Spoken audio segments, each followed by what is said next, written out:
This video is brought to you by our Patreon supporters.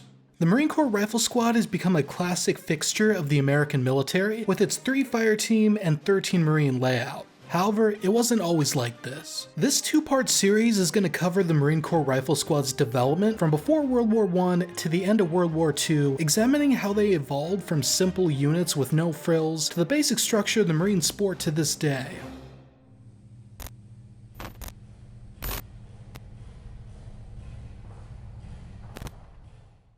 Prior to 1918, there wasn't a specific internal structure to rifle companies, and units were usually organized on the fly by their commander. Almost all men, other than officers, senior NCOs, and buglers, were armed with rifles, as there weren't any specialized weapons in the rifle company. When automatic rifles were adopted, they were in a separate battalion automatic rifle company. As late as 1917, the Marine Rifle Squad would have generally consisted of 8 Marines. They were led by a corporal and further consisted of 7 privates, all armed with M1903 Springfield rifles. If there was a shortage of corporals, a private could be temporarily detailed as a lance corporal. Lance corporal was not a rank at this time, but a temporary appointment made for privates that were to take on corporal responsibilities. However, lance corporals ultimately went away in 1918, replaced by the private first class. At this time, squads were not really tactical units. Squads, sections, and platoons were there to allow orders to be passed down from the company commander and for control to be maintained. It would not be until World War I that platoons, and to a lesser extent squads and sections, evolved into important tactical units. By 1918, when deployed as part of the American Expeditionary Force, Marine squads changed along with the Army. They essentially took an outdated organization used by the British and French earlier in the war that incorporated new weapon systems. At the platoon level, this meant each platoon would get 4 sections: the hand bombers, rifle grenadiers, riflemen, and automatic riflemen. These sections would then be task organized by the platoon commander into 2 half platoons, each usually containing a rifle squad, automatic rifle squad, and 1 or 2 composite rifle grenadier and hand bomber squads. Each rifle squad still consisted of 8 men, led by a corporal squad leader. 2 men per section would have been armed and trained as snipers with telescopic sights on their rifles. One would be a private or private first class, while the other would be a corporal due to the technical nature of the sniper role at the time. The remainder of the squad would have been riflemen.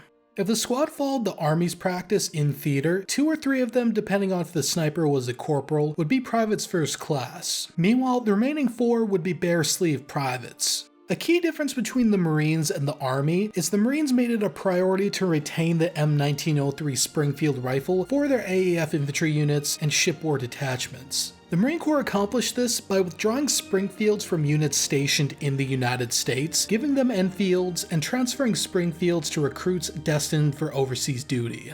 The aforementioned squad is what would have been used through to the Second Battle of the Marne from July of 1918 to August of 1918. However, a new fighting formation was introduced in the 2nd Division's 4th Marine Brigade shortly before the St. Mihiel offensive in September of 1918. Dubbed the Combat Group, it was most likely inspired by the French Groupe du Combat. It involved the merging of the various specialist squads into single combined armed squads under the platoon.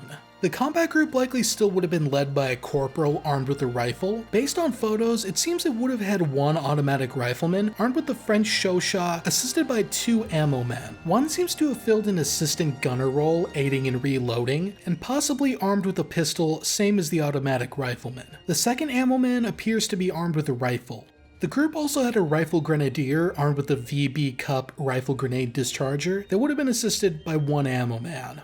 The rest of the group most likely consisted of about 6 riflemen, give or take. There were no longer any dedicated hand bombers, with each man receiving 2 hand grenades. The platoon would still be split into 2 half platoons, each led by a sergeant, each with 2 combat groups. The half platoons would then be the basic units that could conduct fire and maneuver. After World War I, this concept was refined. Each platoon would consist of 2 sections under a sergeant, formalizing the formerly ad hoc half platoons. Each section would then consist of 2 rifle squads. These squads would be led by a corporal armed with a rifle. An automatic rifleman would be equipped with an M1918 Browning automatic rifle or BAR and an M1911 pistol. However, in the 1920s, a BAR would often be substituted with a Lewis gun as there weren't enough BARs to go around.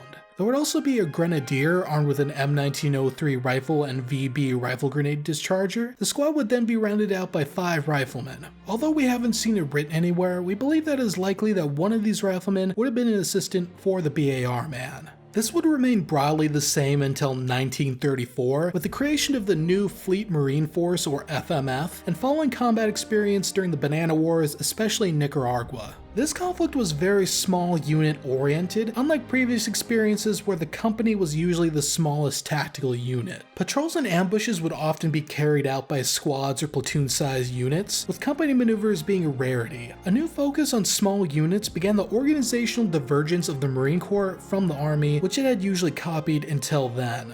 In 1934, the section echelon was removed, so rifle platoons would just be 3 squads, although this would be increased to 4 squads in 1936. The squads would each be 8 men under a corporal armed with a rifle. Likewise, there was still a BAR man and a rifle grenadier, but added was a submachine gunner armed with a Thompson. This was a direct response to the Banana Wars, where automatic firepower was at a premium, especially when reacting to contact during an ambush in close country. The submachine gunner would essentially act as an automatic rifle substitute, especially adapted to close quarters. The squad was then rounded out by 4 riflemen. Almost immediately after this organization was adopted, trials began on a new experimental rifle company. This experimental organization would essentially test out how a squad could be expanded during wartime. The 1934 Experimental Wartime Squad consisted of 13 men. It'd be led by a sergeant rather than a corporal to deal with the increase in personnel. There would be 2 assistant squad leaders, both corporals, while the squad's firepower would come from 2 BAR gunners and 2 rifle grenadiers. Its bayonet power would then come from 6 riflemen.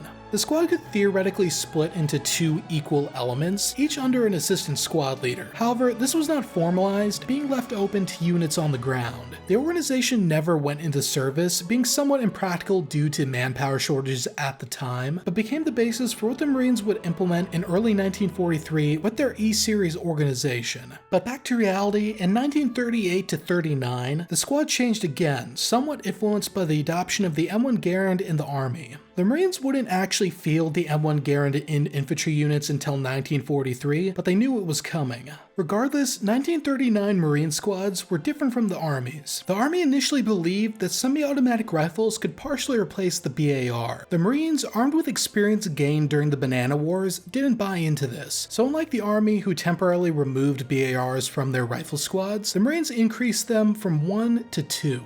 The squads increased in number from 8 to 9 men. They were still led by a corporal, but now had 2 BAR men. They also had the same rifle grenade launcher and 5 riflemen. Shortly before the start of World War II in March 1941, the Marine Corps introduced its D-Series tables. At the platoon level, this meant that some of the BARs that were in the rifle squad were pulled into an automatic rifle squad. This new squad wouldn't be split up to support the rifle squads, but rather would be kept in reserve to be used in the moment that was most advantageous or quickly develop a situation. The main change in the rifle squads would be the removal of a BAR, with their spot being taken by a 6th rifleman. Otherwise, rifle squads remained largely the same. This is the organizations the Marines would enter into World War II with.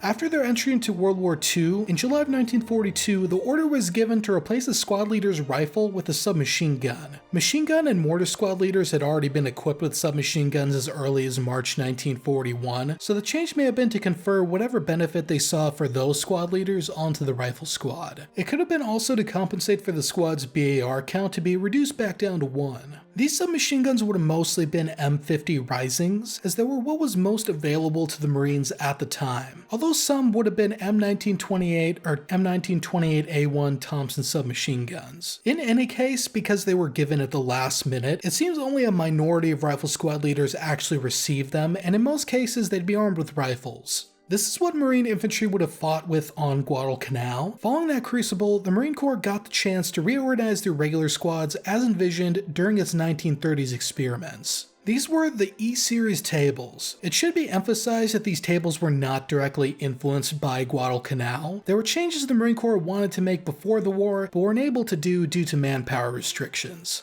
The squad leader was increased in rank from corporal to sergeant, likely to deal with the increased squad size. They were assisted by a corporal assistant squad leader armed with a rifle. The squad further consisted of 2 BAR gunners, each aided with ammo carriage by an assistant, in addition to 6 riflemen. By this time, the new M1 Garand rifle is commonplace among Marine infantry. The inclusion of a second BAR was likely indicative of Marine experience gained in Nicaragua and a continued interest in small unit firepower. In theory, this larger squad could be split into 2 elements, although it usually was not done.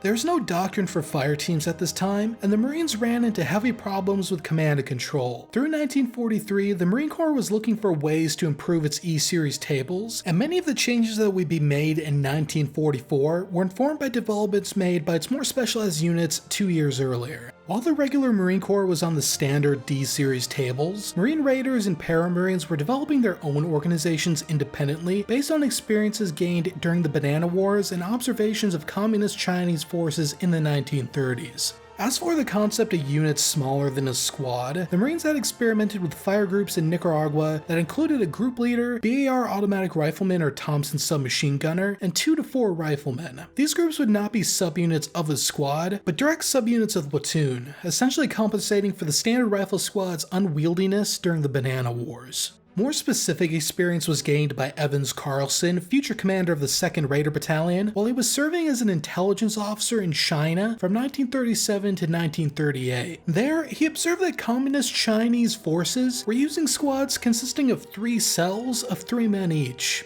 Marines had also independently employed a 4-man group structure in Shanghai around the same time for riot control, but this likely did not have the same impact on infantry tactics. Thus, Carlson's Marine Raiders and the Paramarines of the early war adhered to a 3-group squad structure. By May 1942, the 2nd Raider Battalion's rifle squads consisted of the following: a squad leader ranking corporal armed with an M1 rifle. Each group had a group leader ranking private or private first class and armed with a submachine gun, whether that be a Rising or a Thompson. Each fire group would also have an automatic rifleman armed with a BAR and a rifleman armed with an M1 rifle. This is the organization that would have been effective during the raid on Macon Atoll. This was significantly different from Edson's 1st Raider Battalion, which did not have the fire group divisions and were armed with only 1 or 2 BARs, 5 or 6 rifles, and a sniper rifle. This was criticized by Carlson at the time, who believed this would be inadequate for Raider missions in the Pacific Theater. Meanwhile, the Marine paratroopers ran a squad similar to Carlson, but with different weaponry.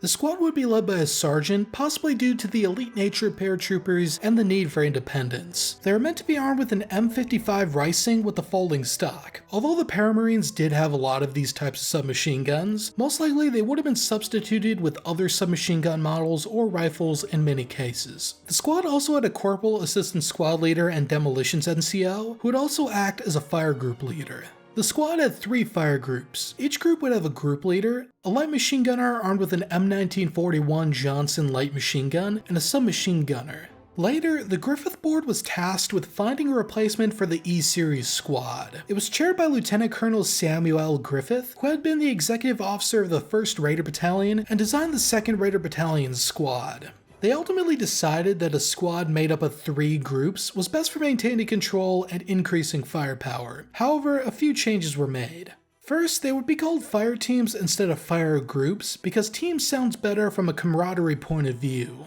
Second, the teams would be 4 men instead of 3. This would allow for more men to help carry ammo for the BAR gunners, and the teams could absorb more casualties. With a 3-man team, 1 casualty would essentially render a team ineffective. With a 4-man team, they would be somewhat more resilient. Thus, under the FCR's organization, the iconic 3-team Marine squad was introduced. It was led by a squad leader ranking sergeant and armed with an M1 carbine. Their armament was indicative of the squad leader's main task, which was to lead. Each team would then be led by a team leader, each ranking corporal and armed with an M1 rifle. This was a major increase in the number of NCOs within the standard squad. A BAR then formed the base of fire for each team. They were assisted by an assistant BAR man who was armed with an M1 carbine. This was to make it easier for them to carry ammo for the BAR.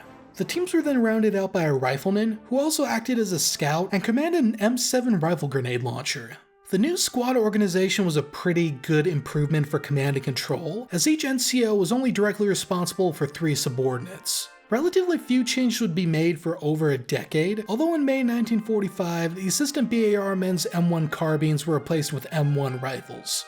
This would remain pretty much the same until 1952, which will be the starting point for next week's video. And now I want to give a quick shout out to our Patreon supporters, especially our producers. If you want to support Battle Order and get some perks like shout outs, early access to videos, ebooks, and a patron-only chat on our Discord, consider becoming a patron, link in the description. Thanks for watching everyone, and I'll see you all in the next one.